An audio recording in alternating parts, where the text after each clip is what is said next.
Hey, Danny, how are you? Hey, I'm good, thanks. Thanks for coming on with me. I start every episode with a question of, I know you grew up in both Vietnam and spent a lot of time in Vietnam and the US. What does the word Vietnam mean to you? And what does being Vietnamese mean to you? So I came to the US when I was 8, and so Vietnam has always been like a distant past, a memory, childhood memories actually. And so that's always what I thought of it as. And ever since then, I lived in America, so I always saw myself as more American. However, when I moved back to Vietnam around 27 to 30, I start to learn more about my culture, my homeland, and for me now, I see it as a modern dream. In a sense, a lot of expats we call it the Wild Wild East, and it's not just Vietnamese Americans or Vietnamese Viet Kieu that are moving back to Vietnam to find themselves, and also in a sense we feel like the opportunity is there for us maybe more so than in the adopted countries that we live in around the world now. Where did you grow up here in the States? So I grew up in Orange County, Costa Mesa area, and then I moved to Brea, and just being around in the OC bubble, a lot of EQs would call that. And that kind of led me to moving back to Saigon, Vietnam, and inevitably changed the whole course of my life in the process. What inspired you to move back to Vietnam? Yeah, going back to just feeling like you're in a rat race. During that time, I was in corporate banking. I was making good money, but I was also spending a good amount of it too, and so just feeling that you're in a rat race, and kind of like living in a small town, right? Everybody knows everybody. Um, most Vietnamese American growing up there, they end up leaving to go to major cities. The closest would be what, LA, SF, New York, and a lot of my friends had moved back to Vietnam during that time, and they were actually born in America. So they weren't even, they were 100% full American. And they, one of them told me, hey, just go. What do you got to lose? You come back, everything's still the same. You're not missing out on much over here. So yeah, that's how I ended up in Vietnam, and I guess the rest is history. Well, look, you have a corporate job, right? You're doing good. You're doing fine. You have money. What what would make you just like pick up and go? I mean, for fun. And I love the Wild Wild East. I've never heard that. That's like really clever. But what would just inspire somebody, a young man, to just go to his homeland to relocate? I think half of it had to do with my friends was there, and then the other was was like I said, I felt like a fork in the road, somewhat of a midlife crisis. But I was just going back and forth for a couple months. What made me stay there indefinitely was, I was dating somebody, and that person became my girlfriend, and that girlfriend became my wife. So a very cliche story, but it worked out. It worked out well for me. Yeah, so that mainly I would say it was out of love that that made me stay so long. Yeah. And so you stay there. You don't obviously have a job right away, right? What did you kind of do to kill your time? And did you think about setting up a career there? When I had moved, I went back I had gone back prior before with my parents, and then I also went back with the church group to do mission work. Um, and and that trip was great because I got to see all of Vietnam. We went from the south all the way up to Cao Bang, which is like the northern border where China is. Up in like near Sapa and whatnot. It's like 8 hours north of Hanoi. Right. And then after that, I that was my third trip back to Vietnam. Was I was there for 3 months, and it was more or less, like a vacation slash holiday. It didn't quite hit me until I came back to America, and I told my parents, "Hey, I'm going to go back for another 3 months," and I literally, packed up everything, sold everything I had, and I think a week later or 2 weeks later, I was back in Vietnam. And that's when, I think reality starts to set in, because expats or Vietnamese going back there for 3 6 months, you're still not, really living there, right? It's just like a staycation.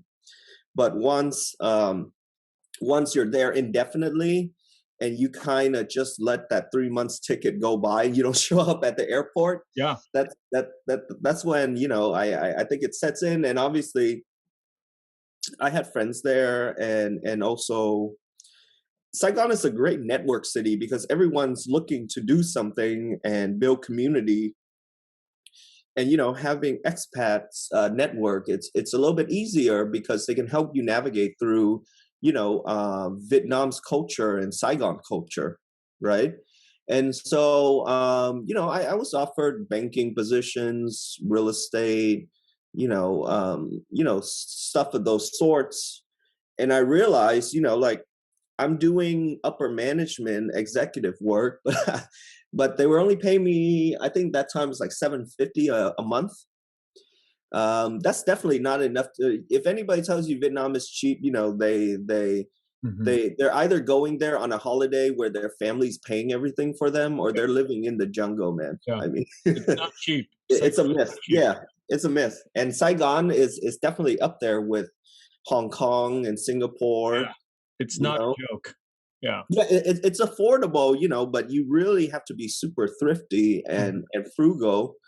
But then at the end of the day, after a couple of weeks, you start to miss hamburgers, Yeah. pizza, spam. Those things are actually expensive in Vietnam, right? Yeah. Even though Vietnamese food is real good, but you still miss some of those things. So my only other choice was to get into business. Um, I always had this business blood in me, but obviously living in America, living that whole American dream, go to school, get into debt, get out of debt, buy a house, get into debt, get out of debt, put more money into Wall Street, like that, the white picket fence dream that everybody what sit in traffic for a couple hours a day, work 8 hours a day to pay for a house that you only sleep in, a Yeah. fourth of the time of your life. The rat race. Yeah, exactly. So yeah, that's how I got into business, and my first business was I was just craving for boiling crab and Cajun and crawfish, and no one has done it. I was looking around where I can get some to eat, and I realized no one's done it. And being Saigon is a huge, VidQ community, expats Food city. from around the world. Yeah, it's an international food city. I kind of had this crazy idea that I know Americans in VidQ likes, you know, Vietnamese Cajun stuff. I think the 100 million people in Vietnam would like it too. They just don't know it yet. Yeah. And I convinced my wife to join me in this crazy venture, and we partnered with a friend and his wife, um, and that's kind of how I got into the food and beverage industry. Okay. Can we talk about that? Like sourcing crawfish. How did Hmm. that work for you? It was it was hard, but easier than I thought. Once I did my research, um, for any entrepreneurs or business people out there, Google is your friend, honestly. And so I realized 90% of the crawfish we were eating in America is actually from China. Oh shit. Yeah, because in the South they barely got enough for themselves, and they eat it. Each person eats like Yeah. 5-10 pounds in a sitting. So yeah, ever since the early '90s, I would say vast majority of the crawfish consumed in America is actually from China. Wait a minute. So they pack these crawfish, but it's frozen or because we get fresh crawfish during the season. in the US. But that's yeah. But then we also eat frozen. We also process frozen crawfish. So all the frozen crawfish It's from is China. all from China Okay, but because then the fresh season is only like 1 to 2 months, right? yeah, It's only now that Vietnamese Cajun has gotten so popular that people are farming them in Sacramento, in Oregon, and okay, other areas of the U.S.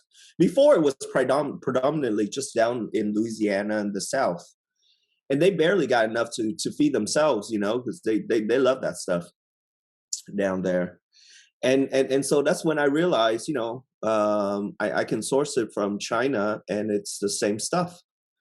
And more or less that was my partner that was behind being able to source crawfish and stuff. I kind of came up with the recipe, and then we refined and tweaked it. But I got to give props to my partners for really, taking it off. And 10 years later, we're still in business. We made oh, money the wow. first month. You We you're got you still have the crawfish business in Vietnam? Yeah, well, my partner still does. I Okay. gave that up when I moved back to the States 5 years ago to launch the Sunfish Sauce. But they got like 3 locations now. They're opening a fourth one. It's called the Cajun Ghoul. So it's a little bit of English and a little Yeah, bit of yeah. Vietnamese. Yeah, and they're doing great. And so that's kind of how I got into the food and beverage industry. I give it up to all the chefs and restaurateurs out there, Yeah. man. And we only had in the beginning, we only had one item on the menu. Basically, it was assorted seafood. We steam it and we mix it with the sauce in the bag. I thought, how hard could it be? Yeah. But it was definitely a learning curve, and it gave me a lot of respects to people in the food service industry.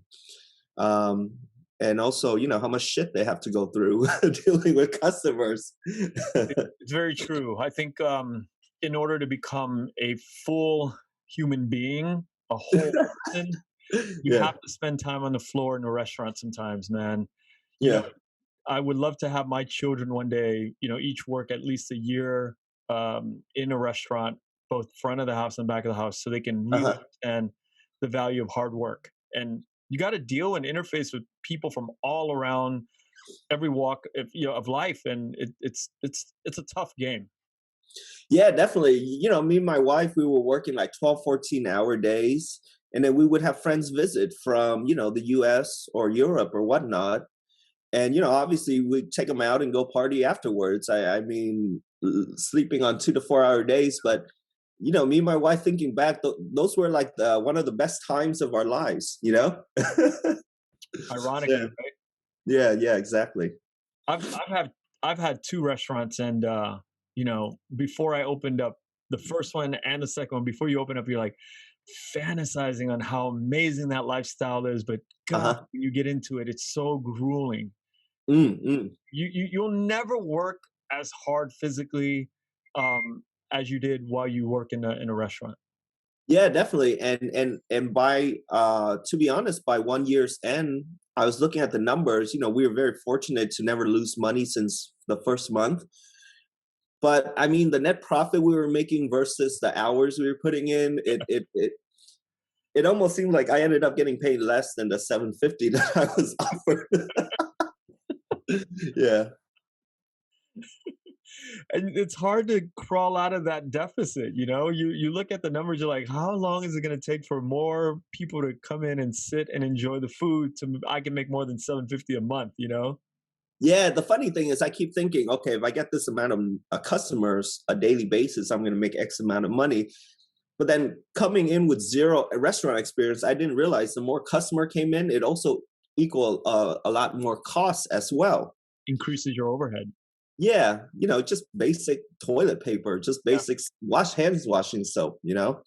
So, but it was definitely a great learning curve, and I truly believe that you don't choose your career, but your career chooses you. I was slowly being led into the food and beverage industry without knowing it, and so that kind of gave me insights on the food service aspect of running a fish sauce company. And you're right, the business I'm in is predominantly 100% Asian Vietnamese, But the funny thing is that I also felt like I'm playing in an old man's game, you know, because everybody that's in this industry are, I would say, average, like the youngest would be like in their 60s. Right, right. Yeah, and so it's pretty funny sometimes when I go meet distributors or supermarket owners and stuff. You know, they're kind of surprised by me and my wife when they see us. So Yeah. how did you transition into the Mcmahon business? So I just went for it, man. I had zero experience. I didn't know anything. I mean, the only thing I had under my belt was the fact that my wife's family was already producing a great product for the last 70 years. Her great grandfather started in 1951. And so that was the only thing I had to go on. But obviously, to me, I feel that's the most important thing, right? Because if you have a good product, at least the other mistakes you make, you can fix it. But if you got a bad product, that's kind of tough to fix. And so, we were very I was and then the type of person that I am, I don't mind asking people things if I don't know stuff. And so before launching in America, I literally just asked all my friends and relatives, "Hey, you know anybody that owns supermarkets or is in that space?" And I guess I found out that a a, an uncle of mine actually invested into some bolsa supermarkets, and so that's how we got our first break. You know, Wow. and so I was very lucky that he did that because it opened the door for me Yeah. to have some type of connection with the owner, and then he allowed me to sell the fish sauce in his supermarket. And let me tell you, starting out with a brand new brand, it's all consignment, bro. I mean, like, Yeah. you gotta put out the money to buy the product in Vietnam. We didn't get a free pass from the family, nor did we want to. you know so we bought the fish sauce, we bottled it, and we sold it over here, and then we had to the term is goidao, right? It's like consignment. So whenever they sell it, then they pay you. Yeah. And it was a learning curve. I mean, at first the cap had issues, you know um, uh, labeling wasn't up to spec. I didn't know anything about logistics or brokering, brokers handling containers and whatnot. So I had to learn it all from the bottom up. But what I realized was that if you don't know something, just ask them. And a lot of times they're helpful, they're not, but either way, whether they answer you or don't answer you or kind of answer you, you can learn a lot from it. And also I realized, you just got to pay your dues, right? We became our own distributor. We did our own warehousing. Hell, we were the sample ladies at the supermarkets. Um, at first, it's funny. Sometimes they see us too young. For them, we're young kids, right, in our early 20s. Standing there, they didn't think we were selling fish sauce. They thought we were like sometimes they said, "Oh, I thought you guys were like singers trying to sell your CDs or promote a concert or so." It's not really funny. And then a lot of times too, they also said, "Oh, I know where your family island is, or I know where your area is." The reason why is that a lot of people went down there to Binh, right? Because we're right next to Thailand and Cambodia, and so a lot of people went down to Wait for Rukia. that port, yeah. Yeah, yeah, exactly. And there's a lot of Southerners that it's easier for them to leave the country, and so sometimes they would tell us stories and stuff. So it was very eye opening, experience, and I think that's crucial to starting any business is that you got to work from the ground up, even if you're the owner or the boss, because then how else will you be able to scale? How else will you be able to know that you're doing the right thing or you're not getting scammed or screwed over? Absolutely. Yeah. It's So. important to really roll your sleeves up and hang in there for a few years before Mhm. you see any sort of financial turnaround. Now, when you go to you leave your Cajun food business in Saigon. you step off and you tell your wife, okay, I mean, how did that transpire? How did that, you transition into that business? I've been very fortunate that my wife is very supportive of me. She kind of just support me on a dime, and so when I told her, and then she said, okay, and then pretty much I believe 6 months later we were in America. So so we just kind of I guess we're a type of people that we just kind of go You- for it and do you- it, right? We don't sit and mold over it and think too much. I think the more you start thinking into it, you're going to Analysis paralysis. yeah, exactly. And so that was it was also like this when we came to America. We literally lived in a different city every year because we were moving around, setting up business.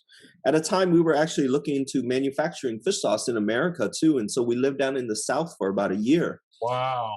Yeah, yeah, and I feel really bad because for some damn reason we would always get up and travel or move during her birthday, and so we never got to really Celebrate. celebrate her birthday. And I don't know why, but for some reason we would go to Vietnam during Tet, which is January and February, and by the time we come back in March, which is her birthday, we would make moves for the next year, right? Deciding what we're gonna do and whatnot. And so yeah, that's how we just did everything on our own because I kind of felt like I don't want to leave my business up to somebody else, Yeah. to determine how much I'm gonna be able to sell my product in terms of volume. And I learned that the hard way, Yeah. because usually you have a distributor take over, you hope that they would, do their best to push your product, but then you realize they got They don't. 40,000 other products. They don't do it. Yeah.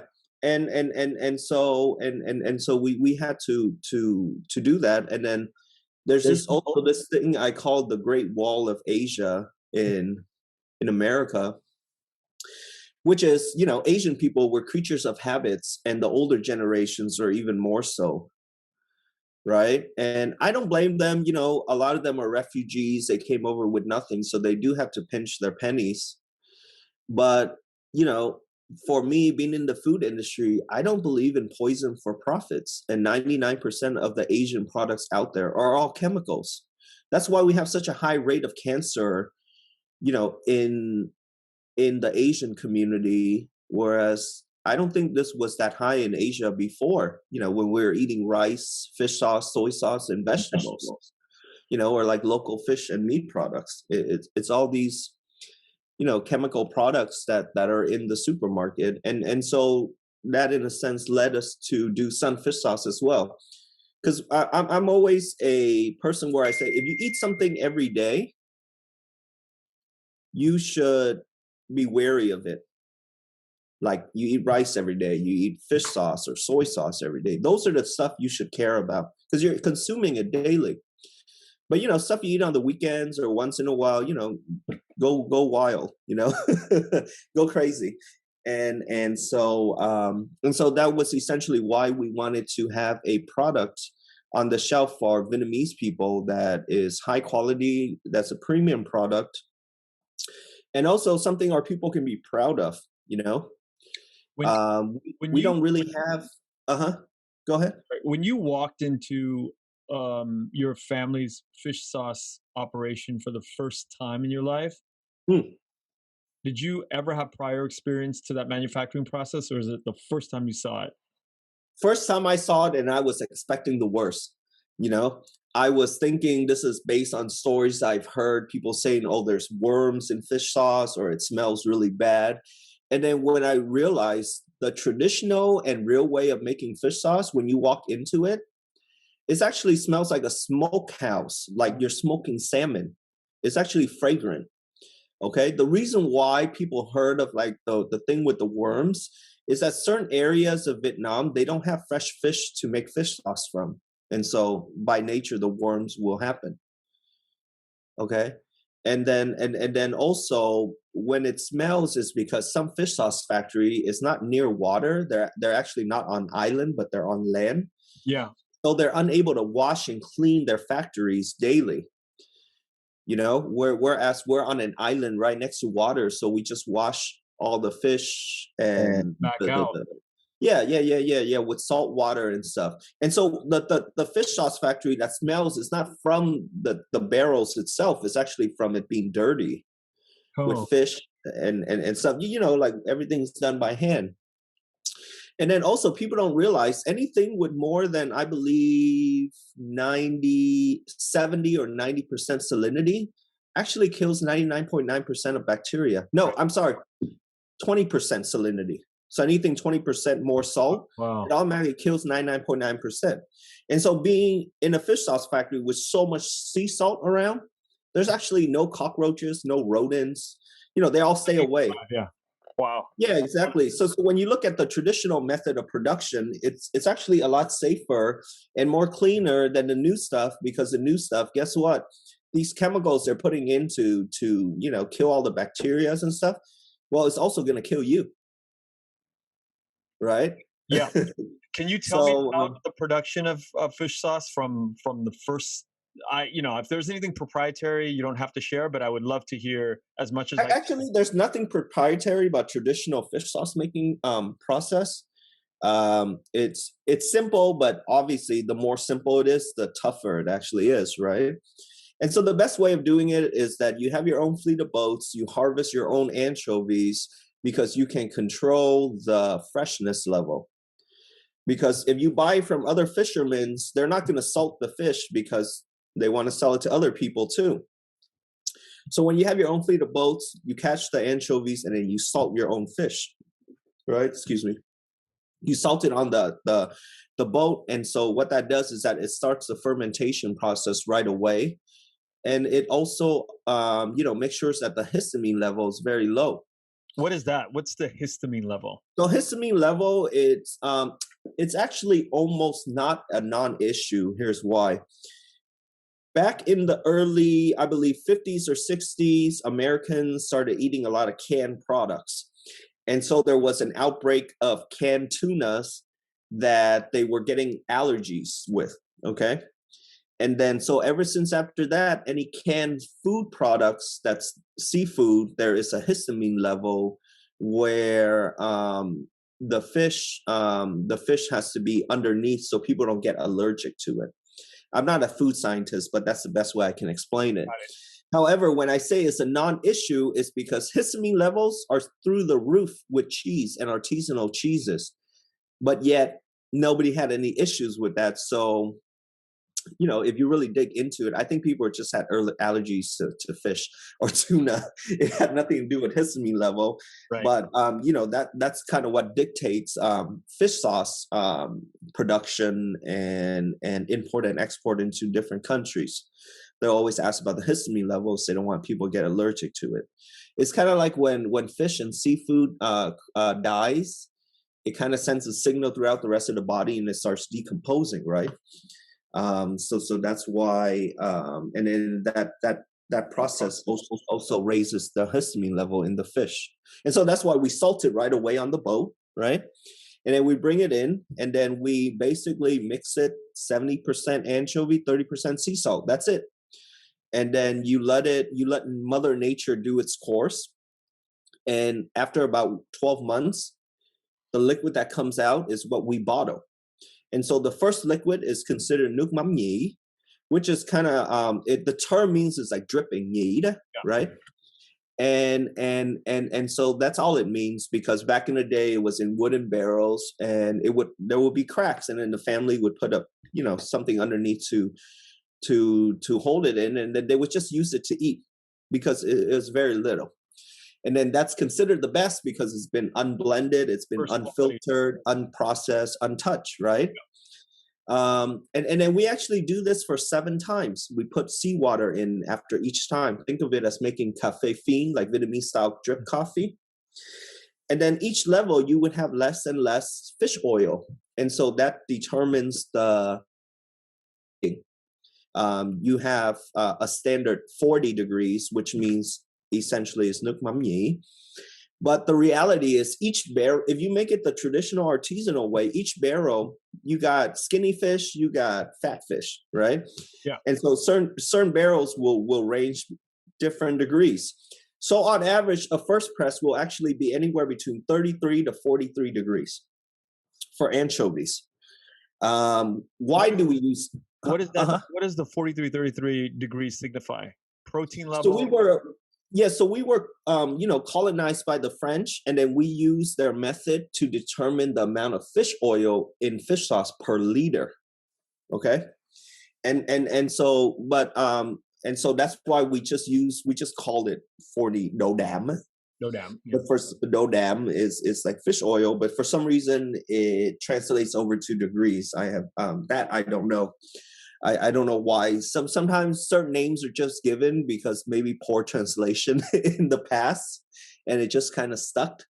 What is dam? Dam is like essence or Yeah, dam I would say is, yeah, I would say like the concentration concentration? Because of it. dough means degrees, which can just be articulated to a unit of measurement, right? And then dam is what I'm interested in. Is what does that mean? That means Yeah, it's the concentration. So basically, how we do it is that we actually had one of our uncle is like he studied chemistry, so he does all the rating for us on site, and so but it's actually measured by liter. Okay, so 40 grams of 40 grams of nitrogen per liter. Because what happens is that when the fish goes through fermentation, the amino acids actually get broken. changed over to protein, right? And so it's just a concentration of fish oil protein. Now, what's special about this is that most of the fish oil pills that we drink, we take in America, they're anchovy oil. And so essentially, like you eating natural fish sauce, is very High in that kind of omega exactly, yeah. 3. Because and then the anchovies, what's special about them too is that they're the size of my pinky, and so they don't eat other fish. They're vegetarians. They eat planktons.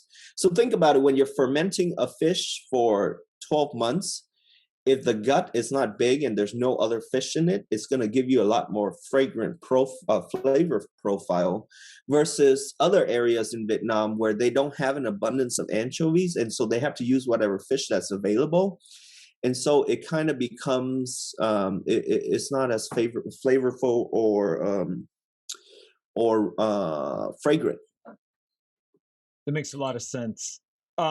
When you go to the second, third, fourth, fifth, sixth, seven iterations, do you have to mix the barrel up, or you just pour water into it and then just take it from the tap? So what we do is that we pour seawater into one of the barrels, and then it's another month before the liquid goes through and comes out. It's not like right away, like making coffee or anything. And then we actually mix it with the second barrel and third barrel, and so Oh, this is how we're able to pull out as much fish oil as possible, right?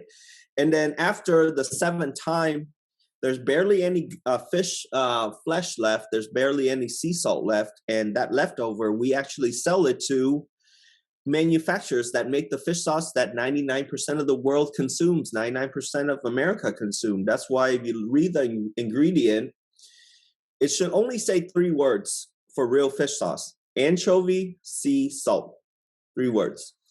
If you see anchovy extract, that's not fish. That's basically the leftover that we sold to them. They dry it, they powderize it, and now they're mixing it with water, sugar. A lot of fish, some company, they don't like to use the word MSG, so they use the word hydrolyzed vegetable protein, which is essentially MSG. And so that's why 99% of the fish sauce that Vietnamese eat and growing up with it, they're not actually eating real fish sauce. They're eating commercial fish sauce, and it's fake and it's watered down. We actually call it Nuk Chấm now. It's not Nuk Mắm anymore because it's been diluted down with water and sugar and other chemicals. And so that's why a lot of people, when they try the real deal, they're like, oh, why is it saltier? Because that's pure fish sauce. What do you think fish sauce is made from? okay. It's fish oil and sea salt. Danny, let me ask you this, and Uh-huh. I got to ask in a way where I don't get too all up in your business. But okay, Uh-huh. so if anybody is proclaiming that they're making whiskey or Mcmahon or any of these fermented processes in a high level way, like I'm using the best shit, right?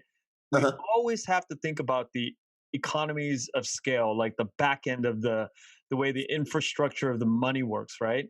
And I always Mhm. go back to that. I'm like, okay, so does that mean your bottle of fish sauce, if it's really like I'm having like obviously I'm not having Nước Mắm Nhí, not the first quality, but I'm having, you know, three, four, five, six, seven down the road. That water is basically coming from a very good source. Does that mean that your fish sauce is more expensive, or are you competing on a dollar level with the rest of the fake brands of fish sauce out there? Unfortunately, we have this saying, this is why we cannot have nice things, okay? I can't take you anywhere, man. Yeah. And so basically, like, yes, with the Vietnamese supermarket, we've tried our best to be as close to the commercial brands as possible. But in reality, it takes us 1 year to produce our product, and we Yeah. actually use real fish versus the other ones.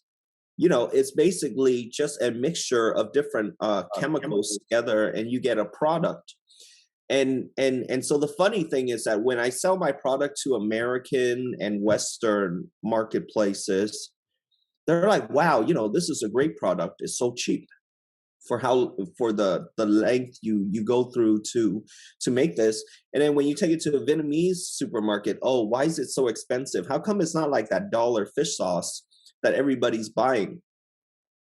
Now, when you're talking about a business or economy of scale, I would really hope that the consumers kind of realize the glass bottle costs money, the label costs money, the cap costs money. Supermarket has to make their markup. Distributor has to make their markup. Manufacturers got to make their markup. That's almost like 10 levels, right? So if it's only you're only buying it for $1, like what the hell do you think is in that bottle? Yeah, absolutely. Realistically, the liquid that's in that bottle is cheaper than the labels, the glass, the cap that is made in. And so you really should be worried, like, hey, should I be consuming this shit? In the supermarket, call it salt water. They don't Yeah. even call it fish sauce. It's But salt, pure salt let water me with ask you chemicals. this. The shit that's being sold, I think there's bottles out there. I'm not going to name brands because that's not Mhm. important, but there are bottles out there for $9 or $10, whatever. Are they putting in real fish? Are we all right? Here's my question: Uh-huh. Are we really getting the product that we're being promised for at $10 a bottle? I would say 99% yes. Okay. It always goes back to this. Fish sauce is not regulated in America. However, ingredients list is by the FDA. Okay. So whatever you put in their bottle and you don't list it, or you do list it and it's not there, customs will eventually get you.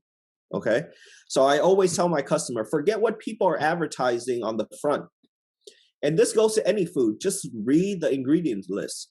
If you read it and you can comprehend it, that's good. If you think it's out of a page of your chemistry class that you had in college, Yeah. maybe stir away, right? And Yeah.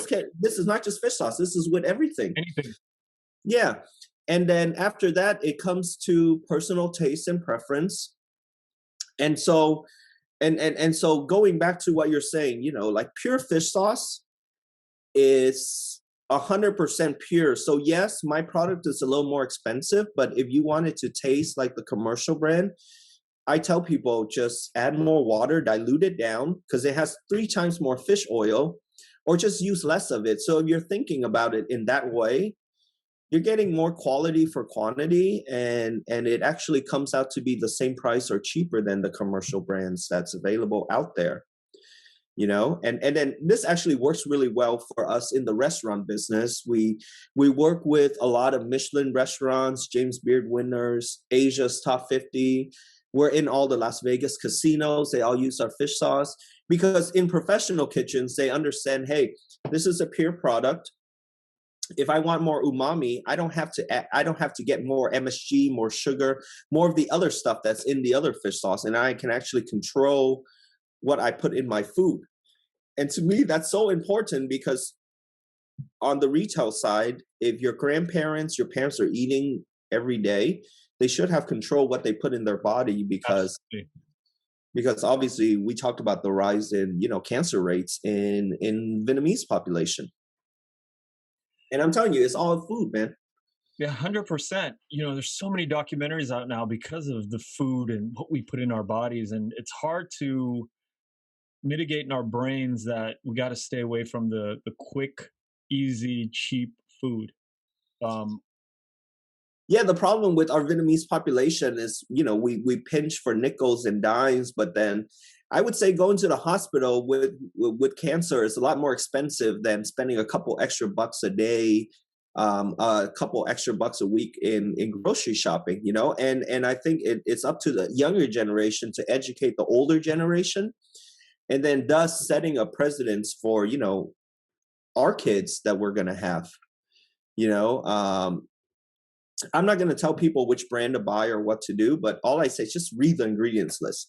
I think that's another issue in the Vietnamese culture. We don't read things, I think like, every culture, in the American English speaking culture, many people, I think human beings are just wired to not really pay attention to it.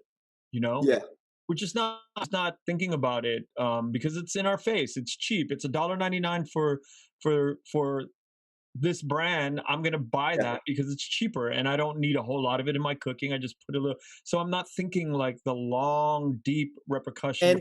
And to be fair, chemical products, they make tastier foods. I mean, they're engineered that way, Right? right? Like GMO products and whatnot.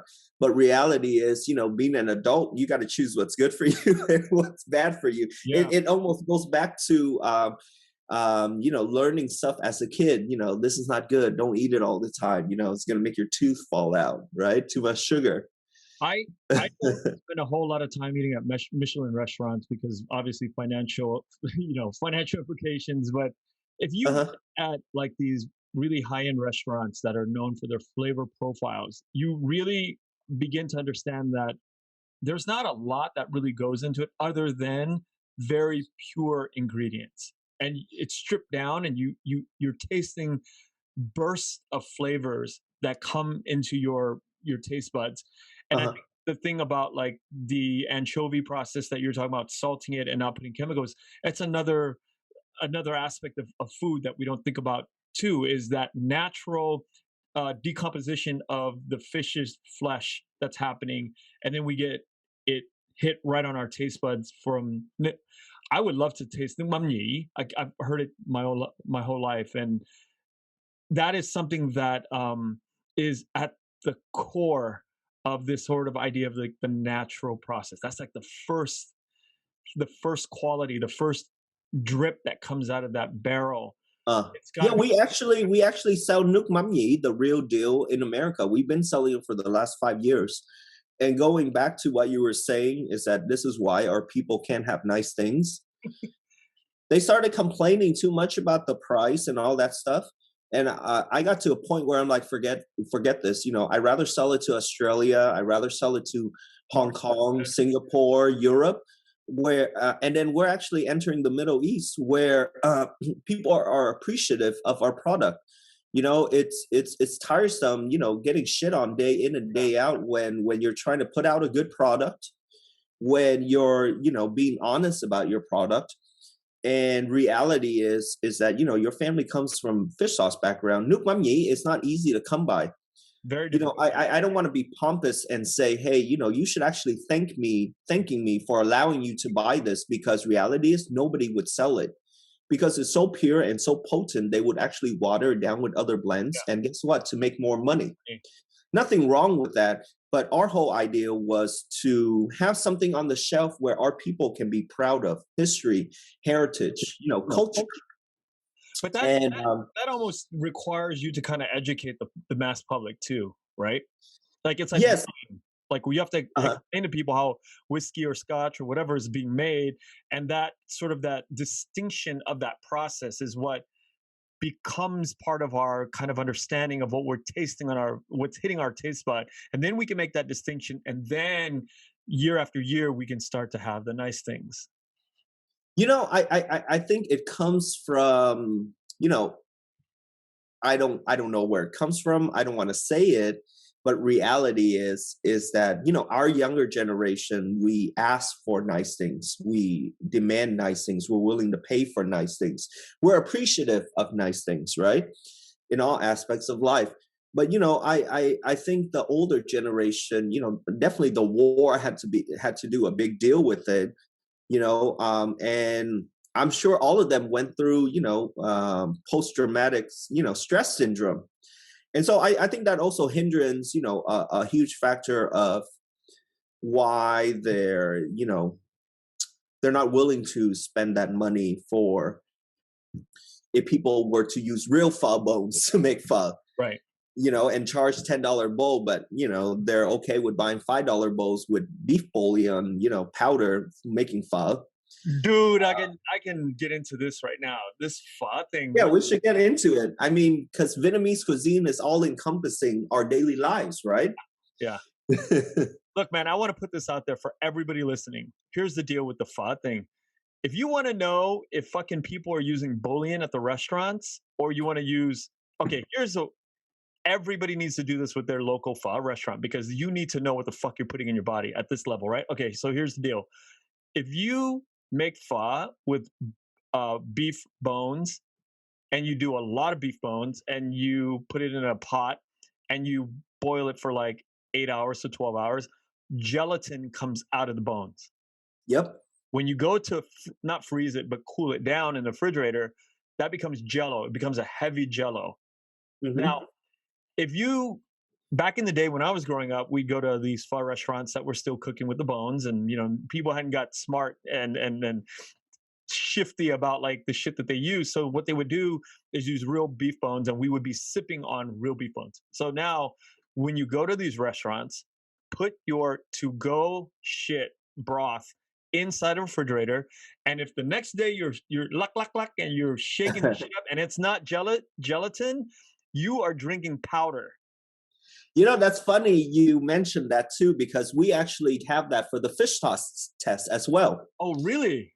Because remember, going back when I told you commercial fish sauce, what do they add in one of their ingredients? It's water. What happens when you put water in a freezer?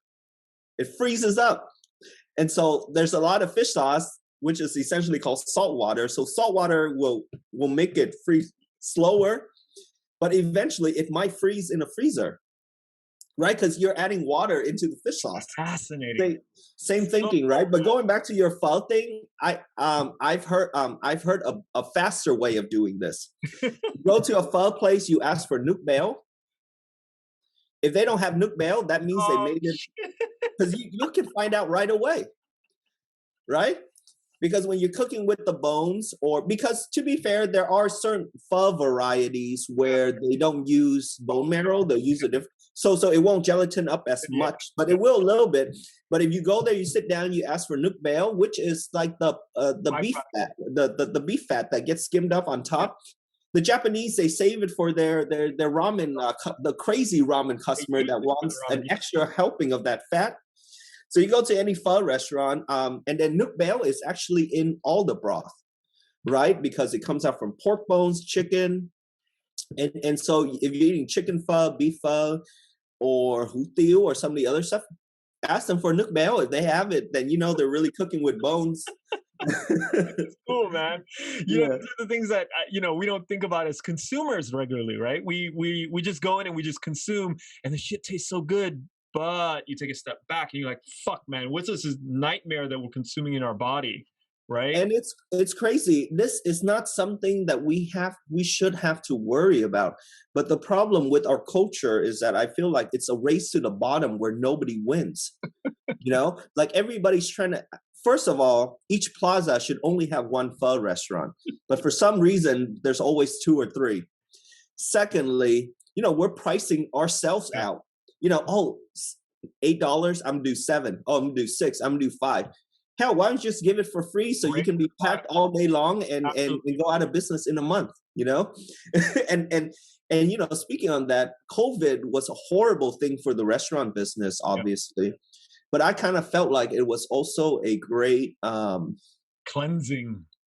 Yes, kind of like in the Bible where Moses, where where the water came and swept everybody away. Because I give props to restaurants and hard workers, but I don't give props to people popping up restaurants just to Make a buck. yeah, where they don't care about their food, they don't care about their customer, they're only in it for the money, and they don't care about their community either. They're just slashing prices left and right just to steal customers. And And one positive thing that COVID did was that it washed out all those BS restaurants away. I tell all my restaurant vendors, man, just try to make it out of this, because all your idiot competitors out there that's slashing your prices, doing all that stuff, they'll be gone, because they're not in it for the long run. They might just even have enough money for month to month, because they're trying to steal all the customers. And I think instead of competing to be better, we're competing to be worse, right? let me get into the price structure of pho, and let me get into the Uh-huh, price structure of Mcmahon. uh-huh. Price structure on pho. Sorry, disclaimer. Did you used to have pho restaurants or Yeah, something? yeah, and I still Okay, still in nice. Okay. still in that business. Although I'm making pho tacos now on the street. Oh, nice. Yeah, Okay. I've fed my family for the last 10 years with pho tacos. Gimmicky as it Uh-huh. sounds, but okay. So, but in '97, I had a pho restaurant by UCLA in LA. Okay. Okay. It's like 21, didn't know anything, but what I've learned is this. Okay, so if a bowl of pho costs $10, right? Uh-huh. It it basically food costs is what, 20 to 25%. So Mm. the amount of bone marrow, the gas to burn the liquid, the And all the time to keep track of it. time it, yeah, all of those ingredients.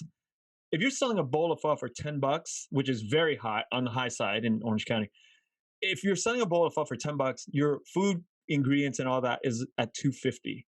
That's nothing. And people don't even think about the fact that you got to give them hoisin sauce, sriracha sauce, All bean of that. sprouts, Yep. holy basil, and all the other stuff that is like supposedly free, but it's not free. It's free for the customer, but it's not free for you. You know, and so I definitely feel you on that. Yeah. And You know so what? A lot of people can compare pho to ramen. How come ramen they can charge 15 to $20, and Vietnamese customer go in there and eat and they don't bat an eye, and they actually say thank you when they leave, right? Here, I'll tell you why. Because no Japanese ramen shop will start pricing each other down. yeah. They just won't do it. Well, let's take a And step. so, Let's even take a uh-huh. step even deeper into the culture, Japanese and Vietnamese, and that in just that aspect. Their level of quality is something that we as a the world expects from the Japanese. We're like, those fuckers are going to do something right, and they go hard, right? Especially ramen shop. If you're going to be on the map, you got to go and do it right. Whereas I think for the Vietnamese side, we kind of have this culture of, and I talked about this on the show before, "Ki yu kung được," and then that "Ki yu kung được" is a race to the bottom about the quality, and that is where we're at right now. Well, here's the thing. I agree with you 50%. Here's why I don't agree on the other 50. Well, not don't agree, but this is what I also saw. Sure. So I went to Japan. We have family over there, so I visited Japan a couple times. And like most Asian kids growing up, I loved anime and then got into JDM cars and all that good stuff. What I realized about the Japanese myth is this: yes, their high end stuff is very high end, and they commit themselves to that level. However, that's a very small percentage of the population. A lot of people think Japanese food is the most healthy, but in reality, Japanese were the ones that invented synthetic MSG. Mm, Okay, synthetic MSG and natural MSG are two different things. Natural MSG is in cheese, is in tomato sauce, it's in obviously fish sauce, it's in dry fish products. Hence, you understand why Italian, French, and Vietnamese food tend to be a little bit more popular than other foods. And then obviously Korean, Chinese, and Japanese food has a lot of fermented stuff, and that creates natural MSG. Okay, so going back to the Japanese myth, is that yes, they have a lot of bar none. There's a reason why they got more Michelin stars than everybody else. Yeah. However, that's a very small percentage of the food community. If you were to go to Japan and stay there for more than a week or two, meaning you stop eating at all the hotspot restaurants and start eating at daily restaurants, it's all preservatives. Most of them eat food that's in 7-Eleven or vending machines. Right. And obviously, those udon, those ramen, those sandwiches, those croquets, there's a shitload of preservatives in it. Okay, that's the first myth. The second myth is that Japanese ramen, one thing that will always leave you after you leave eating that bowl is, your mouth is going to be real dry. Yes, from what? Sodium. Sodium, glutamate monosodium, right? Basically MSG. And so my point in this is that Vietnamese and Chinese restaurant get a bad rap for dumping MSG into it.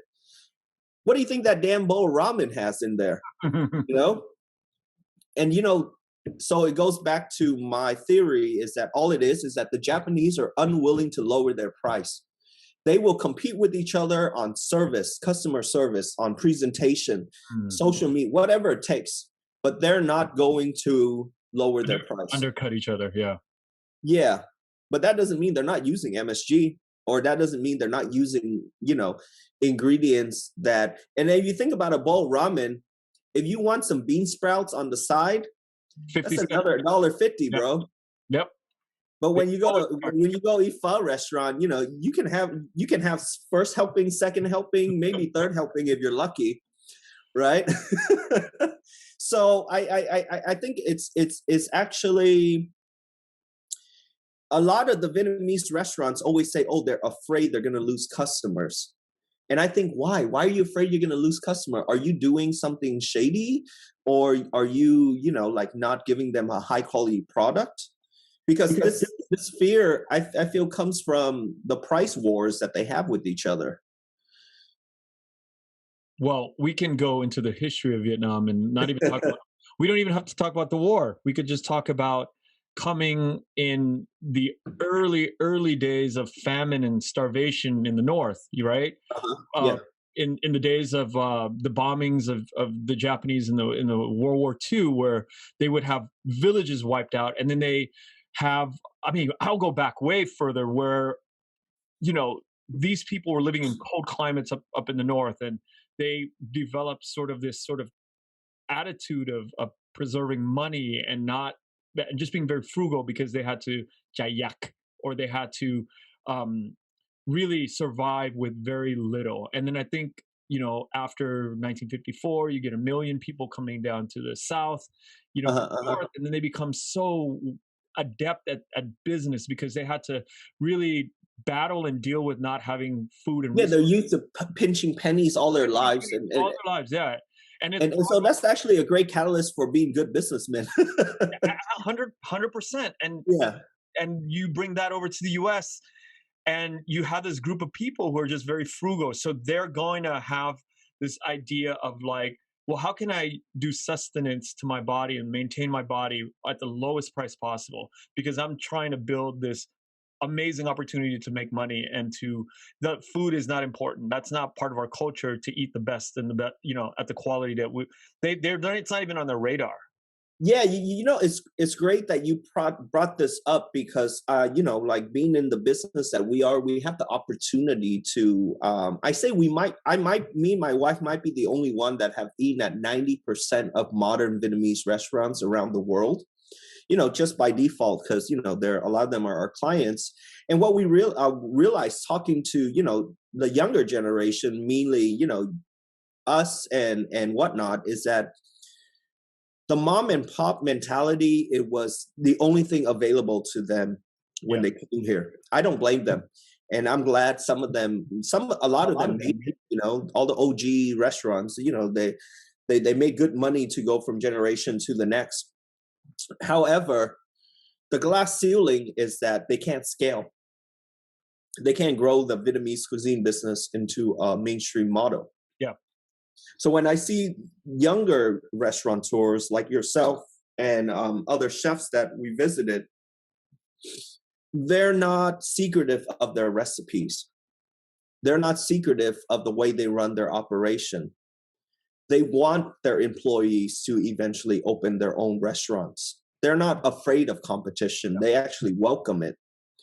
And they love charging the right price to take care of their staff correctly and to also give them a sense of,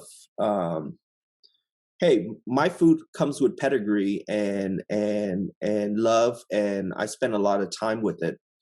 You know, if you like it, that's great. If you don't, that's okay too. You know, and I feel like we're in a transitional period where Vietnam is having its limelight in America right now. Not just through representation, not just through food, but I think a little bit of everything. And that's in part why I was open to doing this podcast with you, is because I wanted to share a little bit for the listeners who might think, oh, my only option is to be a lawyer or a doctor or an accountant or, you know, some type of those careers. You know, I want to share with them, hey, you know, if you want to open a restaurant, you know, and do modern Vietnamese food, guess what? The top 10 restaurant in America is actually a Vietnamese restaurant. They pull in 25 to 50 mil annually, and they're constantly on the top California restaurant. It's called the Slanted Door in San Francisco. Look them up. You know, so if your parents tell you there's no money in Vietnamese restaurant business, you know, they're right, but now they're wrong. You know, and then I also want to share my story. Like, hey, you know, you don't have to follow the cookie cutter, you know, American dream, you know, and be in debt for the rest of your life. You can actually, you know, rich dad, was it Poor Dad, Rich Dad said this a lot. The difference between rich people and poor people is how they use debt. They're both in debt, but one uses debt to make more money. The other one uses debt to, you know, have that security.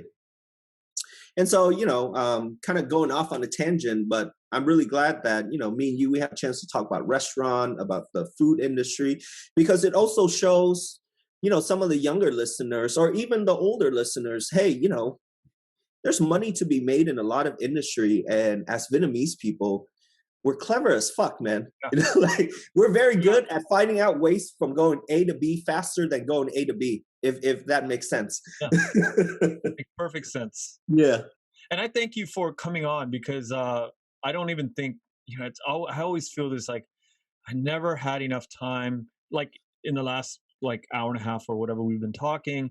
I never feel like it's enough time because I want to get more into like the process of Mcmahon and the breakdown, but But we we still got 30 minutes if you yeah, want to go at it. I do, but there's other things I want to talk about, like the LA Times article that I read. You know, that touched me, Uh-huh. make me reach out to you, and I that this last half hour, I want to talk about that and your relationship with Viet over at Recess, and I want to hear about that whole journey that led you from, you know, while we're here in COVID, where it led up to that article, and that's the important thing that you know, half an hour I Got want to it. spend on it. So, you know, I saw a friend post that they were doing something for 1975. They were passing out food at Fuloptar, right, for the 1975, and obviously during that time it was a peak pandemic. So I just reached out to him.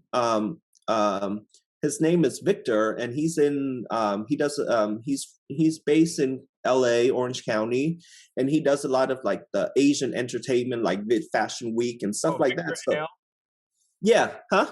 Victor NL, right? Yeah, That's yeah, yeah, yeah. So I reached out to him great guy. and I said, hey, you know, like if you guys need some fish sauce for donations, you know, to make your food to pass out to the old, you know, the seniors, you know, let me know. I'll drop you off some.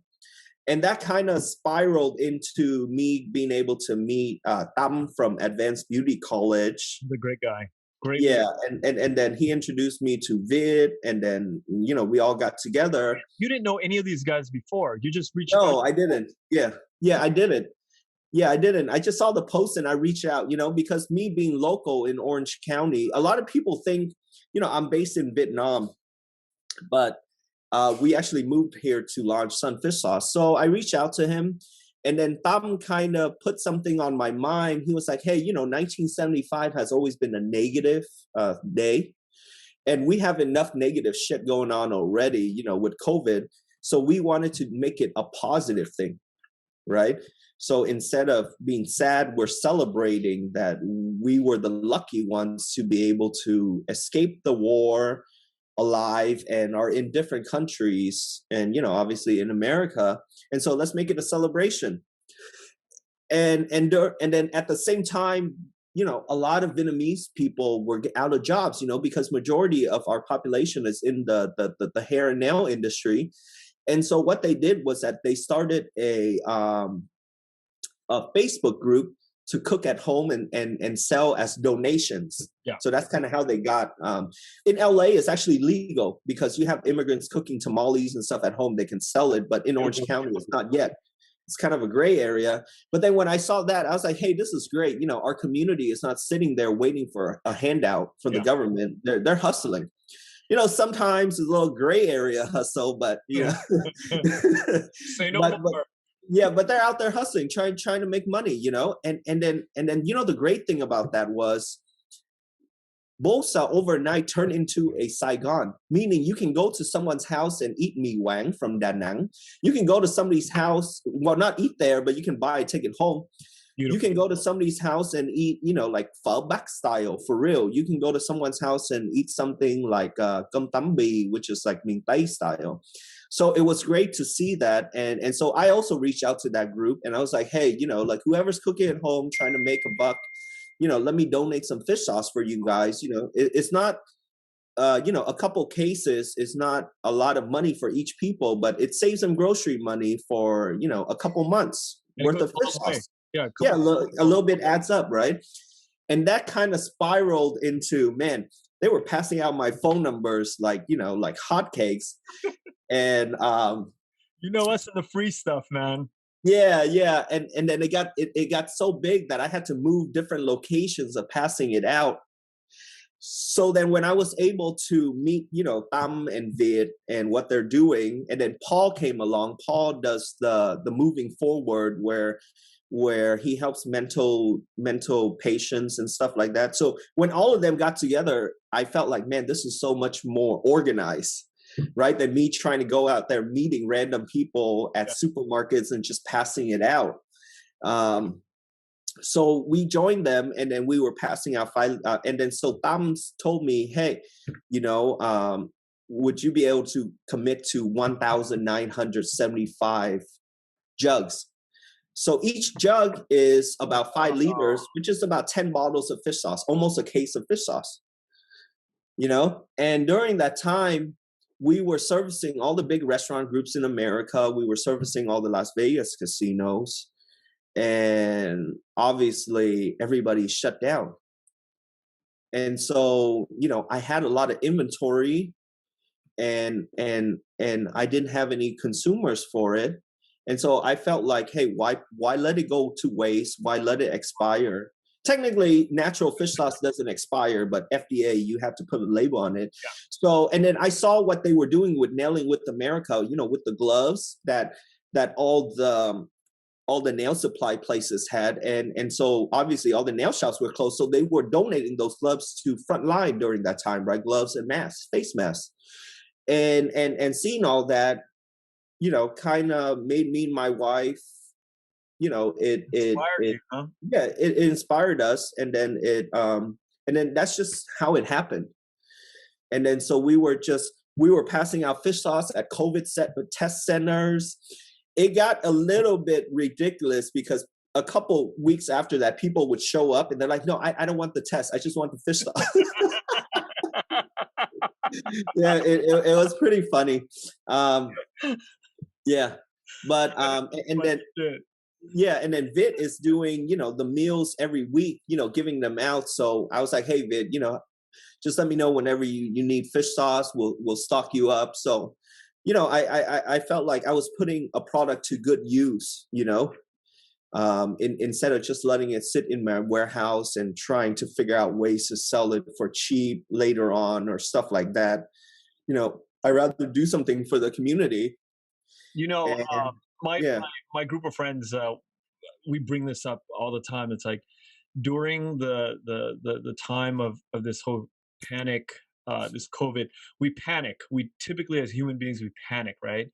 But the really badass guys that are, in business and, different sectors of the business world, instead of panicking, they pivot.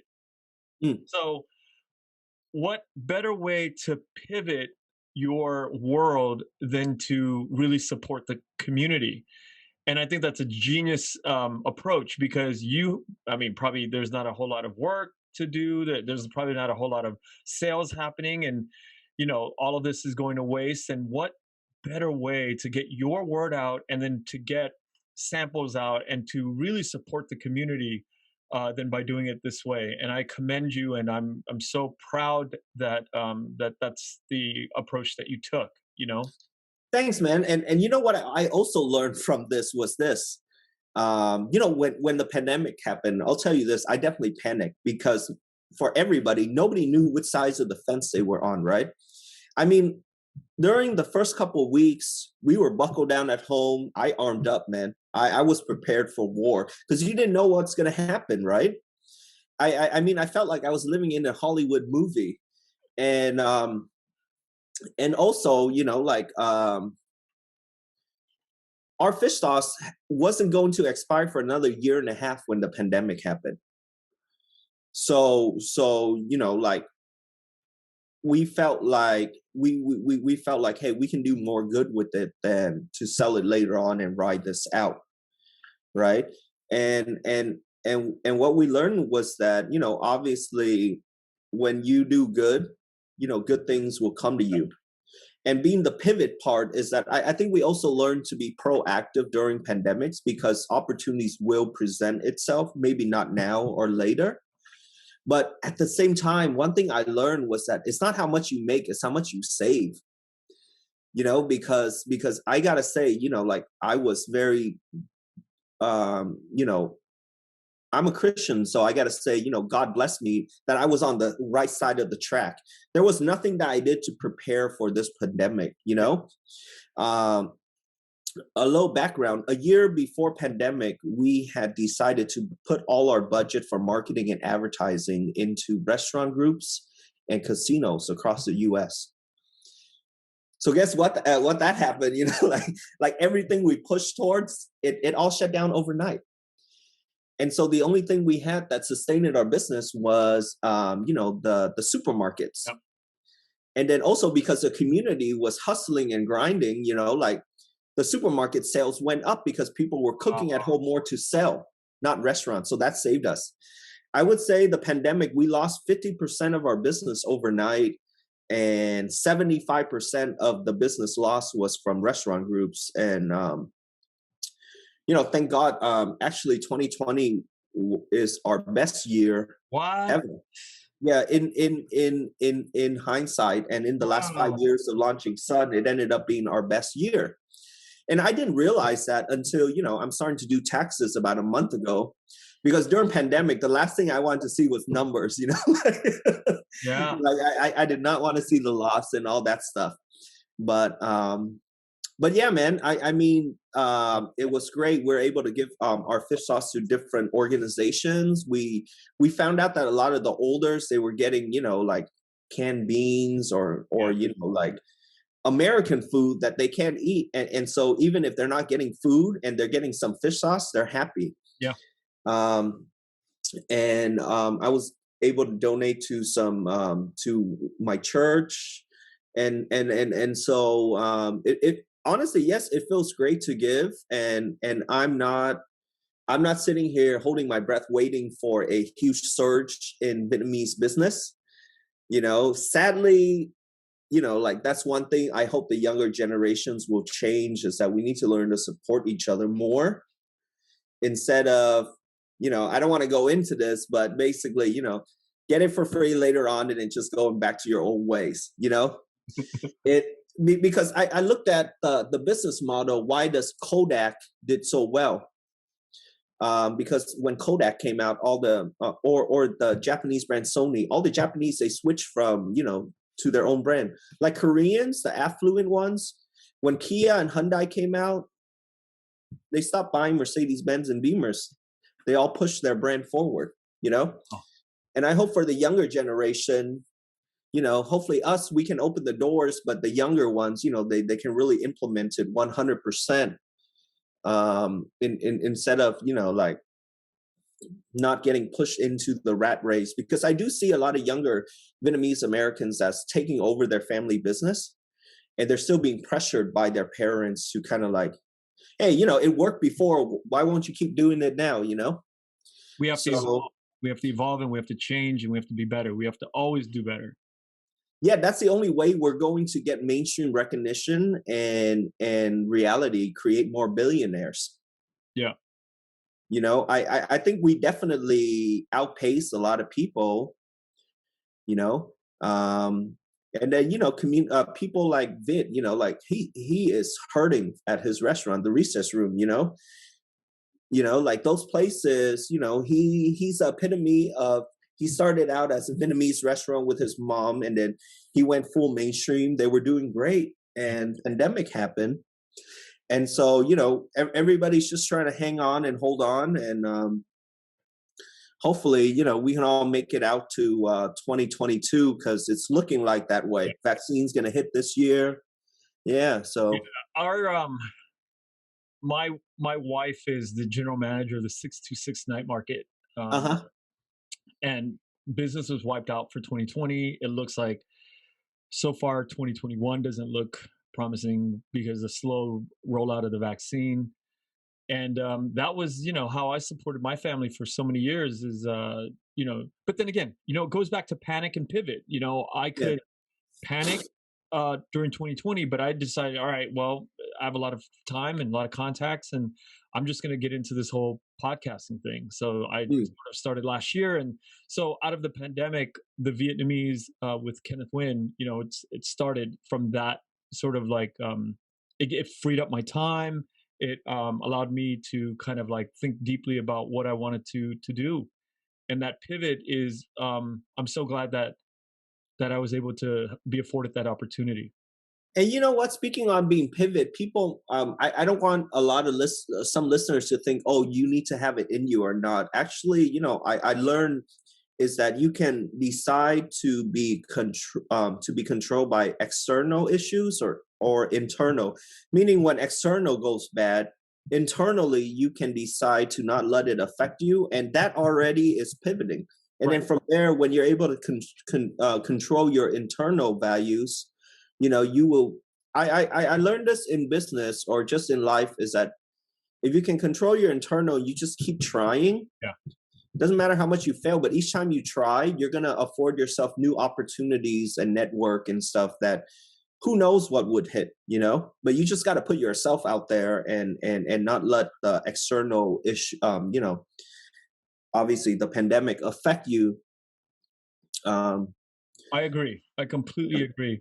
I want to thank you for coming on with me today, and it's been a very eye opening experience to hear from a Mcmahon uh, manufacturer manufacturing person, and I respect so much of that world and what you do and your understanding of the process. And thank you for sharing with everyone today. Yeah, definitely. Thank you. And I know we ran out of time, but later on, if your listener or you want to just basically like 30 minutes, just fish sauce, and really get into the science of it or the business of it, I would love to come back on and, Well, just stay with that subject. yeah, I think, Anytime. we'll figure something out in terms of email address or something that I can put in the description, Uh-huh. of, Yeah. If of people have questions, yeah, yeah. they can hit you up and contact you if that's okay with you. Yeah, definitely. I'm always, like when we started this, we didn't know anything. So anybody that wants to get into the food and beverage industry or learn about import, export, and whatnot, go ahead and reach out to me in my email. You can follow me at Sunfish Sauce on Instagram, SonFishSauce, or you can email me at danny@sunfishsauce.com, DANNY. And then, yeah, for all your listeners, feel free to reach out and, ask any questions you might have. And I hope that, at the very least, I can share with you my mistakes so you, so you guys don't make the same ones I do. Perfect, perfect. And I'm going to put it out there. I hope that one day you and I can go to some restaurants together. I think that would be a fantastic experience. Whether it's a hole in the wall or some really cool stuff like the slanted door one day. I'd Yeah, definitely. love to go out and just taste food and live outside of the this whole pandemic age. This has brought us together, but to perpetuate our life in the future, I'd love to get to meet you and have a meal with your wife and my wife and live some life. Yeah, definitely, man. Looking forward to it. I'll bring some fish sauce with me. I can't wait. I can't wait. Well, thank you. Have a wonderful New Year, wonderful Tet, and we will, I'm sure, be meeting in the future. Definitely. Definitely. Thank you. All right, brother. We'll talk soon. Okay. Okay. Bye.